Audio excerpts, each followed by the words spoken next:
This video is brought to you by Squarespace. Steve Jobs being an iconic minimalist is never a new thing, and Steve Jobs is so minimal to a point where his car plate is empty. He's the inspiration of many minimalists like the author of Goodbye Things, Fumio Sasaki, and even rapper Kanye West is also a fan of Steve Jobs. So let us take a look at this legend who inspired many minimalists and have a glance at the minimalist approach he applied in his life. And let me start with his appreciation of Zen.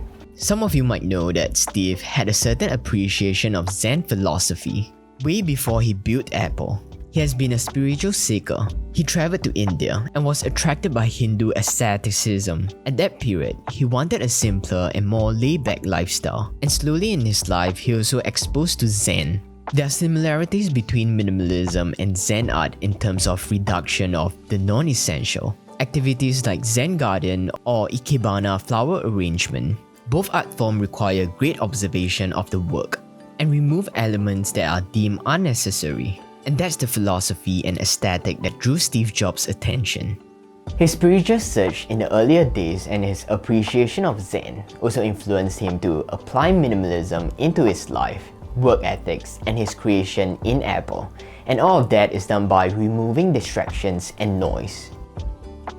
Look at Apple's products, and you can tell his influence has created lines and lines of minimalist devices. The introduction of iPod removed the need to have portable radios, CD, or tape players. All you need is to sync it with iTunes, and the iPod can carry 1,000 songs in your pocket. I know this tagline might not impress you today, but it was a success back then, even though they weren't the first who released MP3 player in the market, but they were the first who captured people's attention. And obviously, we can't miss out on the iPhone, which was so functional to a point where it eliminated the need of having different devices because it's so multi-purpose. It was so good they don't mind cannibalize the iPod line. More importantly, the daring move of removing buttons from the phone is revolutionary. What about iMac, the all-in-one computer? That was introduced during a time when my knowledge of computer is you need to have a monitor and a CPU to call it a computer. Now, I've been using PC since young, and that was the reason why I was so impressed by the iMac when I first saw it in school. And I remember I was trying to find the location of the CPU. Later did I know, it was combined with the monitor. So Steve's decision to remove redundant parts paved a path for Apple to be the leader of removing elements from their devices. Such as the CD drive from iMac, home button. And I love it because it's done for both form and functionality. Next is a low-hanging fruit, uniform. Turtleneck and blue jeans, straight up we know it's Dwayne Johnson. When we are speaking of black turtleneck, blue Levi's jeans, New Balance 992 runner, and round glasses, we know that's Steve Jobs' iconic look he rocked every day. But he wasn't like this all the time.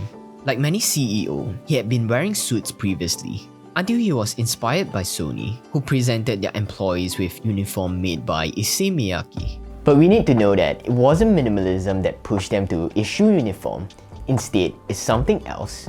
Back in the days after the war, employees had nothing to wear to work, so companies have no other choice than to provide them with uniforms to work. And during the visit to Japan, Steve realized that uniforms help to create bond among employees. And he wanted to replicate that for Apple, so he hired Miyake to make few samples for Apple employees.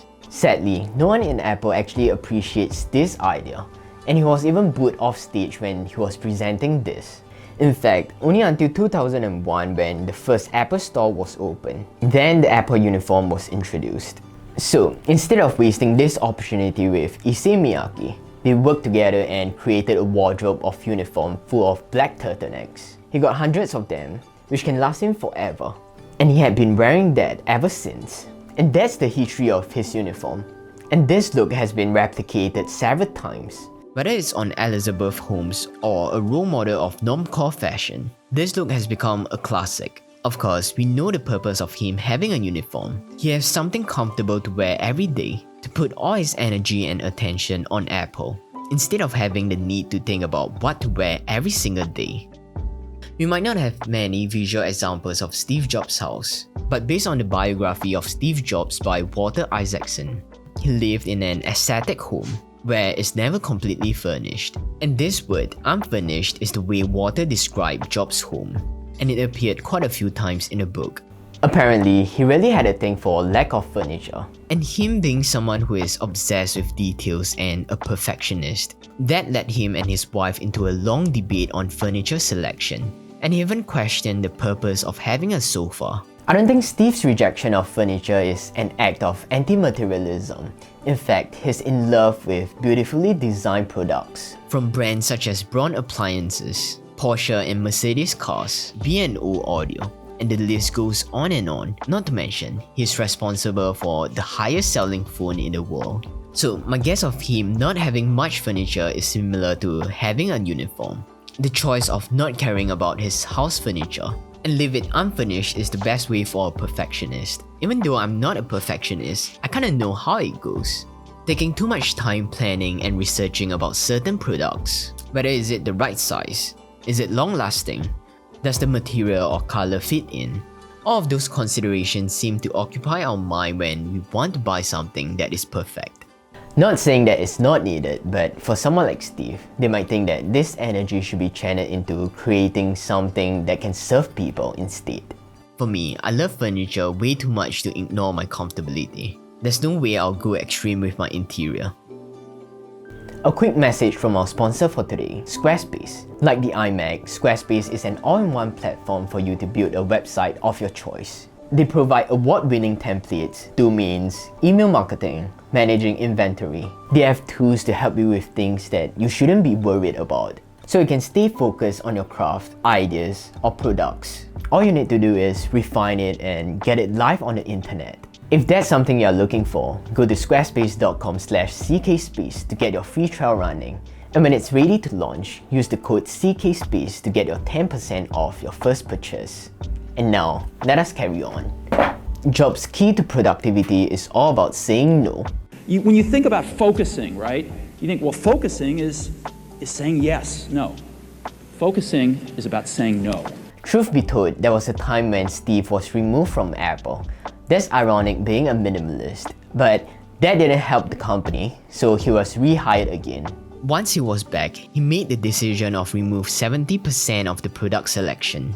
That's the period where they have numerous line of products like Apple Macintosh and Newton PDA. We're going to build a new line of computers for the home and for the office. And resulted in Apple only have 4 products in their line. And that decision saved the company because the simpler the product range, the easier it is to make a choice, the more sales you can get.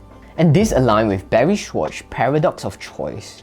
More choices lead to less transaction, slower, and with more post-purchase regret. But Steve didn't just end it with Apple. Over the years, he gave advice to many other CEOs like Nike and Google.